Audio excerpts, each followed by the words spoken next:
In this game, you can ask for help in case you are stuck with your progression, but continuously having to rely on someone sucks. So in this video, I'ma tell you how to solo progress your game until you are good to stand on your own just in one day. Now let's start with the beginner guide. To oversimplify the game mechanics for you, this game has an auto battle and speed up feature. You can also change between a full auto or only for the selected characters. Most of the game contents and features are locked behind the AFK Stage progression, even the story. Now the cool part about this game is, you don't need to gear every character one by one, but instead you just need to equip a set of gears for each class, which reduces the burden in gearing your characters by a lot. And unlike other AFK games, you don't need to reset your character's level if you want to switch the main 5 leveled characters. You can just simply change them here. Of course, the character's EXP and gears are mainly coming from the idle rewards, which is why trying to progress as far as you can on day 1 is really important.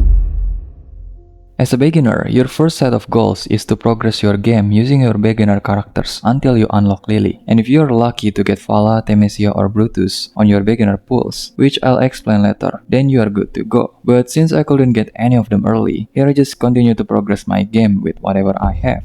Generally, you want to have 2 tanks, 1 healer, and 2 DPS to easily progress most of the contents in this game. Lucius is the best beginner tank that can shield and heal, that the future me still use even until now. Ulmus is a very solid early tank that when he dies, he doesn't actually die. Instead, he'll support your team from behind as a somewhat DPS. Laika is a nice early energy charger and attack speed buffer. As for the early healer, Faye and Damian are pretty good. For the DPS, there are a lot of good purple DPS out there until you can get Lily, because Lily is a DPS that will carry your team like crazy.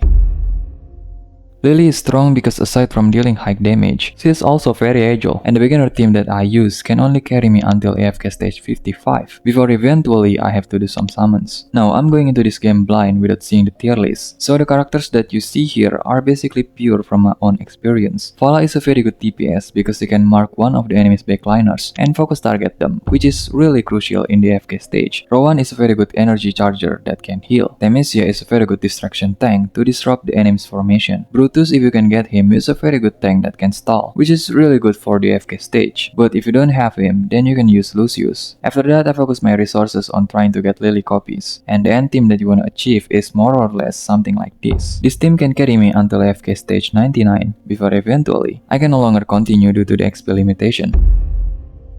Daily Arena gives you an XP book, and spending some diamonds to buy the extra attempts helped me tremendously in the early progression. Next, Dream Realm also gives you a lot of XP, and you can also do the treasure hunt for some XP and gears. Those are basically the things that really helped me to level up my characters early, aside from the obvious ones. Now on day 2, I'm already strong enough on my own, still with the same team, hoarding my crystal.